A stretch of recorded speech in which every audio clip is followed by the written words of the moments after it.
If you've been scrolling through endless listings, juggling specs, and still can't decide whether a tiny desktop can actually replace a full-size workstation, this review is for you. I've been digging into the mini PC niche for a while now, comparing everything from basic home servers to high-end creator rigs, so you don't have to waste another hour watching the same generic overviews. Link is in the description if you want to check the product details on Amazon. First off, let's talk about the core dilemma. You want a machine that packs serious horsepower, but you also need it to sit on a cramped desk or even behind a monitor without turning the room into an industrial cooling zone. The Intel NUC11 Extreme kit, sold by WLIAO Store, tries to strike that balance. It's essentially a barebones chassis that houses an 11th Gen Core i9-11900KB, 8 cores that can sprint up to 4.9 GHz, and a slot for a 12-inch graphics card. The idea is you get desktop-grade CPU power in a box that's about the size of a large book. Now, the first question most people ask is, will this actually run my Adobe Suite, video edits, or maybe a modest game library? The answer is yes, but with a few caveats. Because the kit comes without RAM or SSD, you have to buy those components yourself. That might sound like a hassle, but it also lets you tailor the memory and storage exactly to your workflow. If you're a graphic designer who needs 32 GB of DDR4 to handle large Photoshop files, you can install it right away.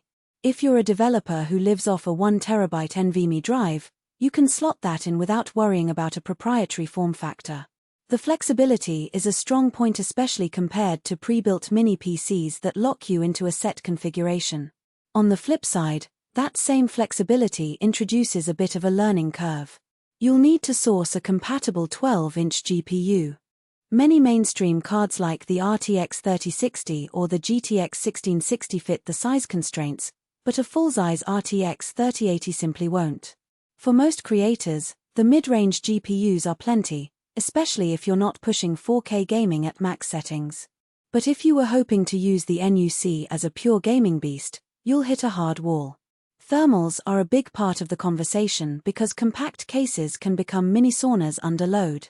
The NUC11 Extreme uses a single fan with a copper heat pipe that's surprisingly effective. In my own tests, running a multi-threaded render in Blender at 70% CPU utilization kept the chassis temperature in the mid-70s Celsius, and the fan spun up to a moderate whir without becoming a nuisance. That's still louder than a silent desktop you might find in a quiet office, but it's not the grinding noise you get from cheap mini PCs that overheat.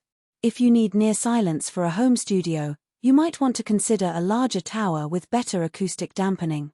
One of the biggest strengths of this NUC is its port selection.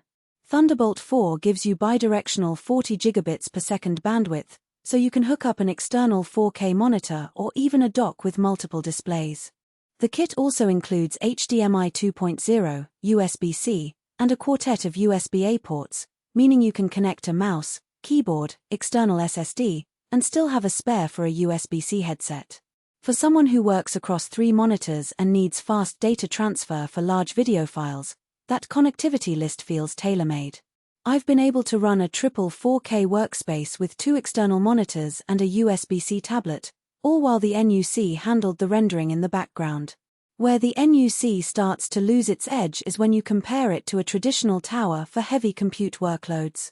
Because you're limited to a single GPU, scalability hits a ceiling. If you're planning to add a second graphics card for GPU-accelerated AI training or massive video rendering farms, you'll need a desktop. Also, the power supply is built into the chassis, delivering around 300 W. That's enough for most mid-range builds, but it won't support power-hungry parts without potential throttling. For most creators and power users who stay within a single GPU and moderate RAM, it's more than sufficient, but it's a hard limit you can't bypass. Who should buy this NUC?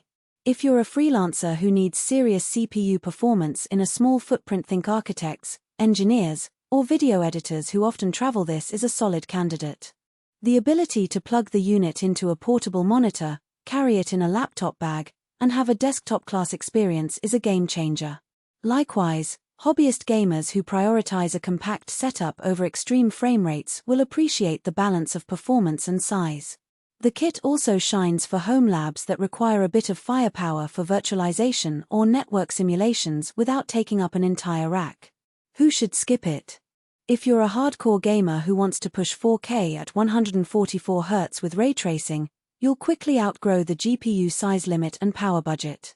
Likewise, if your workflow revolves around big data crunching that needs multiple GPUs or huge amounts of RAM beyond 64GB, a